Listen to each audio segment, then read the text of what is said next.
ನಮಸ್ಕಾರ. ಇವತ್ತು ಒಂದು ಕಥೆಯಿಂದ ತಿಳ್ಕೊಂಡು ನಮಗೆ ಲೈಫ್ನ್ಯಾಗ ಫ್ರೀಡಮ್ ಸ್ವಾತಂತ್ರ್ಯ ಇಂಪಾರ್ಟೆಂಟು ಏನು ಎಲ್ಲ ಇರುವಂಥ ಸೇಫ್ ಲೈಫ್ ಇಂಪಾರ್ಟೆಂಟು ಅಂತ ಅರ್ಥ ಮಾಡ್ಕೊಳ್ಳೋಣ.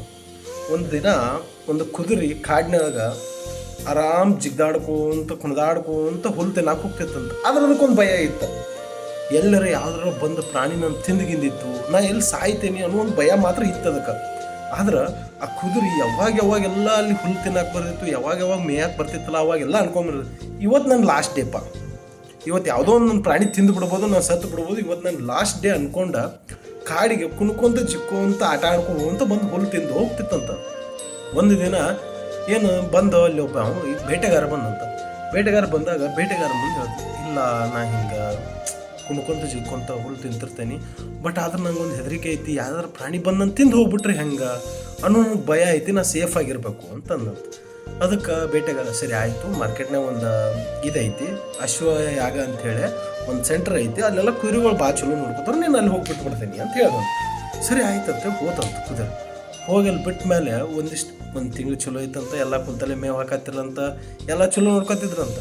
ಆಮೇಲೆ ಒಂದಿಷ್ಟು ದಿನ ಆದಮೇಲೆ ಕುದುರೆ ಚಿಂತೆ ಮಾಡೋಕೆ ಸ್ಟಾರ್ಟ್ ಆಯ್ತು. ಅಲ್ಲ, ಕಾಡಿನೊಳಗೆ ನಾ ಇವತ್ತು ಸಾಯಾತನಂತ ಗೊತ್ತಿದ್ರು ಎಷ್ಟು ನೆಮ್ಮದಿಲ್ಲ ಇದ್ನಿ, ಎಷ್ಟು ಸ್ವಾತಂತ್ರ್ಯದಿದ್ನಿ, ಎಲ್ಲಿ ಬೇಕಾದಲ್ಲಿ ಅಡ್ಡಾಡ್ತಿದ್ನಿ, ಎಲ್ಲಿ ಬೇಕಾದಲ್ಲಿ ಕುಣಿದಾಡ್ತಿದ್ನಿ, ಏನು ಬೇಕು ಅದನ್ನ ಮಾಡ್ತಿದ್ನಿ.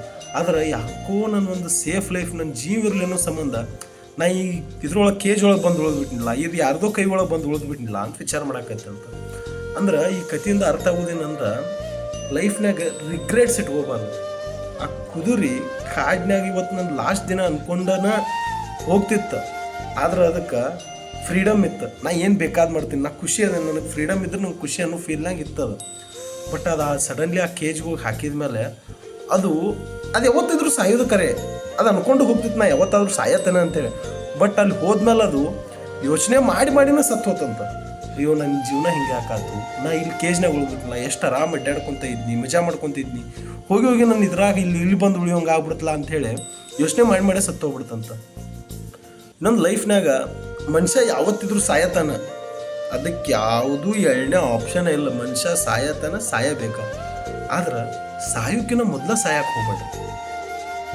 ಇದ್ರ ಅರ್ಥ ಏನಂದ್ರೆ ಸಾಯೋಕಿನ ಮೊದಲ ಸಾಯಕ್ಕೆ ಹೋಗ್ಬೇಡ್ರಿ ಅಂದ್ರೆ ಯಾವತ್ತು ನಮ್ಮ ಲೈಫ್ನ್ಯಾಗ ನಾವು ಸೇಫ್ ಜಾಗ ನೋಡಕ್ಕೆ ಹೋಗಿ ಯಾವತ್ತು ನಮ್ಮ ಫ್ರೀಡಮ್ ಕಳ್ಕೊತೇವಲ್ಲ, ಅವತ್ತಿಗೆ ನಮ್ಮ ಸಾವಾದಂಗೆ. ಯಾಕಂದ್ರೆ ಲೈಫ್ನಾಗ ಎಲ್ಲ ಇದ್ರನ ಎಲ್ಲ ಐತಿ, ನನ್ನ ಕಡೆ ಎಲ್ಲ ಐತಿ ಅಂತ ಅನ್ಕೊಂಡು ಏನಿರ್ತವಲ್ಲ, ಅಲ್ಲಿ ಫ್ರೀಡಮ್ ಇರೋದಿಲ್ಲ. ಅಂಥ ಜಾಗದಾಗ ನೀವು ಹೋದ್ರಂದ್ರೆ ನಿಮಗೆ ಫ್ರೀಡಮ್ ಸಿಗಕ್ಕೆ ಸಾಧ್ಯ ಇಲ್ಲ. ಅದರಿಂದ ನೀವು ಒಳಗೆ ಕೊರಗ್ತೀರಿ. ಹೀಗಾಗಿ ನಾ ಕುದುರೆನೂ ಸತ್ತಿತ್ತಲ್ಲ, ಕಾಡಿನಾಗ ಕುಣ್ಕೊಂತ ಮಜಾ ಮಾಡ್ಕೊತ ಇದ್ದಿದ್ದು ಕುದುರೆ, ಬಟ್ ಸಡನ್ಲಿ ಕೇಜ್ನಾಗ ಬರ್ಗೊಡೋದು ನನ್ನ ಫ್ರೀಡಮ್ ಹೋತನ್ನೋ ಒಂದು ಕಾರಣಕ್ಕೆ ಸತ್ತು ಹೋತ. ಯಾವತ್ತು ನಮ್ಮ ಲೈಫ್ನಾಗ ನಾವು ಸೇಫ್ ಝೋನ್ದಾಗ ಅದೇ ಅನ್ಕೊಂಡು ನಾವು ಕುಡಿರ್ತಲ್ಲ, ಅಲ್ಲಿ ನಮ್ಮ ಫ್ರೀಡಮ್ ಅವತ್ತು ಹಾಳಾಗ್ತದಲ್ಲ, ಅವತ್ತು ನಮ್ಮದು ಒಳಗಿನ ಆತ್ಮನೂ ಸತ್ತಂಗನ. ಅದು ಮನುಷ್ಯಾಗ ಮೇನ್ ಬೇಕಾಗಿದ್ದು ಫ್ರೀಡಮ್. ಎಲ್ಲ ಇದ್ದೂ ಫ್ರೀಡಮ್ ಇಲ್ಲಂದ್ರೆ ಅಂಥ ಜಾಗದಾಗ ನಾವು ಇರಕ್ಕೆ ಹೋಗ್ಬಾರ್ದು. ಯಾಕಂದ್ರೆ ಮನುಷ್ಯಾಗ ಫ್ರೀಡಮ್ ಇಲ್ಲ ಅಂದ್ರೆ ಎಲ್ಲ ಇದ್ದು ಏನೂ ಇಲ್ದಂಗೆ, ಯಾಕಂದ್ರೆ ಅವ್ನು ಏನೂ ಅನ್ಭವ್ಸೋಕೆ ಸಾಧ್ಯ ಇಲ್ಲ. ನಿನ್ನ ಕಡೆ ಎಲ್ಲ ಐತಿ, ಆದ್ರೆ ನಿನಗೆ ಅದನ್ನ ಅನ್ಭವ್ಸೋಕೆ ಫ್ರೀಡಮ್ ಇಲ್ಲ ಅಂದ್ರೆ ಏನು ಮಾಡ್ತೀರ ಅದನ್ನು ತೊಗೊಂಡ? ಸೊ ಅದ್ರ ಸಂಬಂಧ ಲೈಫ್ನಾಗ ನಿಮ್ಮ ಫ್ರೀಡಮಿಂದ ಯಾವ ವಸ್ತು ಆಗಲಿ ವ್ಯಕ್ತಿ ಆಗಲಿ ಏನು ದೂರ ಮಾಡೋದೈತಲ್ಲ, ಮೊದಲು ಆ ಜಾಗ ಬಿಟ್ಟು ಹೊರಗೆ ಬಂದುಬಿಡ್ರಿ. ಯಾಕಂದ್ರೆ ಅದು ಯಾವತ್ತೂ ನಿಮ್ಮ ದೇಹಕ್ಕಾಗಲಿ ನಿಮ್ಮ ಮನಸ್ಸಿಗಾಗಲಿ ಯಾವತ್ತೂ ನೆಮ್ಮದಿ ಕೊಡೋಕೆ ಸಾಧ್ಯ ಇಲ್ಲ. ಸೊ ಅದಕ್ಕೋಸ್ಕರ ನಿಮ್ಮ ಫ್ರೀಡಮ್ ಎಲ್ಲ ಐತಿ ಅಲ್ಲಿ ಇರಕ್ಕೆ ಟ್ರೈ ಮಾಡಿ, ಸೇಫ್ ಝೋನ್ ಹುಡ್ಕಕ್ಕೆ ಹೋಗ್ಬೇಡಿ. ನಿಮ್ಮ ಫ್ರೀಡಮ್ ಎಲ್ಲ ಐತಿ ಅದನ್ನ ವಿಚಾರ ಮಾಡಿ, ಅದರಿಂದ ಗೊತ್ತಾಗ್ತದೆ ನಿಮಗೆ ಹೆಂಗೆ ಇರ್ತೈತಿ ಲೈಫ್, ಹ್ಯಾಪಿ ಆಗಿರುತ್ತೆ. ಅರ್ಥ ಆಯ್ತಲ್ಲ? Thank you.